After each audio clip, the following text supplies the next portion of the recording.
नमस्कार, आपने देखना शुरू कर दिया है पैप्टिक टाइम मध्य प्रदेश समाचार और मैं हूं आपके साथ आयुष शुक्ला।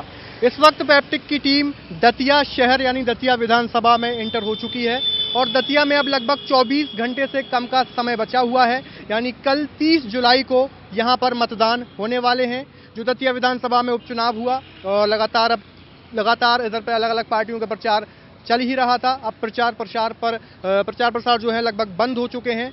दतिया में सिर्फ और सिर्फ अब जो जनता जिसे हम कहते हैं, जो वोटर्स हैं, वही दिख रहे हैं। रैली प्रचार पूरे तरीके से बंद हो चुके हैं और इस समय हम दतिया शहर के मुख्य आकर्षण जो केंद्र है, जो मुख्य दतिया शहर का बीचों बीच जो स्थली जिसे हम कहें सीता सागर के पास खड़े हुए हैं और यहीं से हम दतिया जो चुनाव की जो यात्रा है यहाँ से अपनी प्रारंभ कर रहे हैं। दतिया उपचुनाव की अगर बात करें तो यहाँ पर सबसे पहले भारतीय जनता पार्टी, जो पूर्व गृह मंत्री नरोत्तम मिश्रा का गढ़ कहा जाता था, विधानसभा 2023 के चुनाव में नरोत्तम मिश्रा की यहाँ से राजेंद्र भारती से हार हुई थी। उसके बाद लगातार उनका नाम चल रहा था जब से उपचुनाव की घोषणा हुई थी, लेकिन नरोत्तम मिश्रा का यहाँ से नाम कट गया और भाजपा ने एक नया चेहरा जिसे कहें, जो संघ से जुड़ाव रखते हैं, आशुतोष तिवारी जी, उन्हें यहाँ से उन्होंने अपना उम्मीदवार बनाया। जैसे ही आशुतोष तिवारी की घोषणा हुई थी, दतिया शहर में कई जगह नरोत्तम मिश्रा के जो समर्थक थे उनके बीच नाराज़गी देखी गई, लेकिन बाद में पार्टी और नरोत्तम मिश्रा के बीच जो तमाम बातचीत हुई और लगातार नरोत्तम मिश्रा आशुतोष तिवारी जी के समर्थन में लगातार अपना जो प्रचार प्रसार कर रहे हैं वो कर ही रहे हैं। तो इस समय हम दतिया शहर के सीता सागर पर मौजूद हैं। आप देख सकते हैं सामने पूरा तालाब है जो दतिया शहर का मुख्य आकर्षण का केंद्र है। दतिया शहर का मुख्य जो बीचों बीच स्थली है। भाजपा की बात होगी, आशुतोष तिवारी जी यहाँ से लड़ने वाले हैं। अगर बात करें कांग्रेस की तो कांग्रेस ने राजघराने की ओर से घनश्याम सिंह को अपना टिकट दिया है और यहाँ पर तीसरे उम्मीदवार की हम बात करें जो लगभग दतिया शहर के लोगों के जो रुख हैं, दतिया शहर के जो रुझान है, दतिया शहर की जनता कह रही है कि टक्कर सिर्फ दो में है, कांग्रेस और भाजपा, लेकिन यहाँ पे तीसरा जो नाम आ रहा है वो है अपना आज़ाद समाज पार्टी के जो यहाँ से प्रत्याशी हैं दामोदर यादव।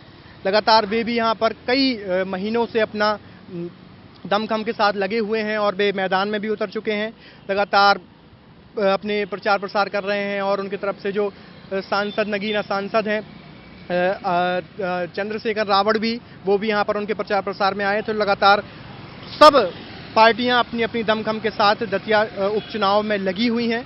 अब देखना होगा, केवल अब 24 घंटे से कम का समय बचा हुआ है दतिया चुनाव में, दतिया के मतदान होने में। जो आखिरी निर्णायक मोड़ पर दतिया का उपचुनाव आ चुका है। अब देखना होगा कि जनता का रुख किस तरफ होता है। लगातार हम आज से ही दतिया में आ चुके हैं। कल भी आपको दतिया का जो मतदान होगा, कितने प्रतिशत हो रहे, कहाँ कैसी वोटिंग हो रही है और किन किन नेताओं के क्या जो बाइट्स हैं, वो लगातार हम दतिया में रहकर आपको सुनाते रहेंगे। दतिया से आयुष शुक्ला के साथ शिवम सोनी। नर्मदा केयर अस्पताल छतरपुर का एकमात्र सर्व सुविधा युक्त अस्पताल, जहां 24 घंटे मिलती है आपातकालीन और नियमित चिकित्सा सेवाएं। कुशल और अनुभवी डॉक्टरों की सबसे बड़ी टीम जो करती है आपकी कंप्लीट केयर। क्रिटिकल केयर के लिए सबसे आधुनिक आईसीयू वार्ड, जिसमें उपलब्ध है ventilator, ECG, TMT, echo, ultrasonography, CT scan, x-ray, phototherapy, dialysis और पैथोलॉजी की संपूर्ण सुविधा। मानवीय चिकित्सा मूल्यों पर आधारित सभी प्रकार के ऑपरेशन का लाभ पाएं। हृदय रोग, ब्रेन स्ट्रोक, पीलिया, मधुमेह, किडनी रोग, अस्थमा, डेंगू, मलेरिया के प्रभावी इलाज की सुविधा, पित्त की थैली यानी गाल ब्लैडर का ऑपरेशन, साथ ही endocrine surgery, gastro intestinal surgery सहित पेट और हड्डी से संबंधित सभी ऑपरेशन के लिए सबसे आधुनिक ओटी की सुविधा। हमारे महिला और प्रसूति विभाग में रखा जाता है जच्चा बच्चा का पूरा ध्यान। नर्मदा केयर अस्पताल में अब पाइए radiology, cosmetology, child care, dental care और मेडिसिन विभाग की आधुनिक इलाज सुविधाएं, हेल्थ इंश्योरेंस यानी कैशलेस इलाज की सुविधा। तो अपने मरीज की कंप्लीट केयर के लिए अब झांसी ग्वालियर क्यों भागना, जब सीमित शुल्क में नर्मदा केयर अस्पताल दे रहा है यह मौका आपके अपने छतरपुर में। हमारा पता है नर्मदा केयर अस्पताल LIC के सामने, जवाहर रोड, छतरपुर। हमें फोन करें 9039025934।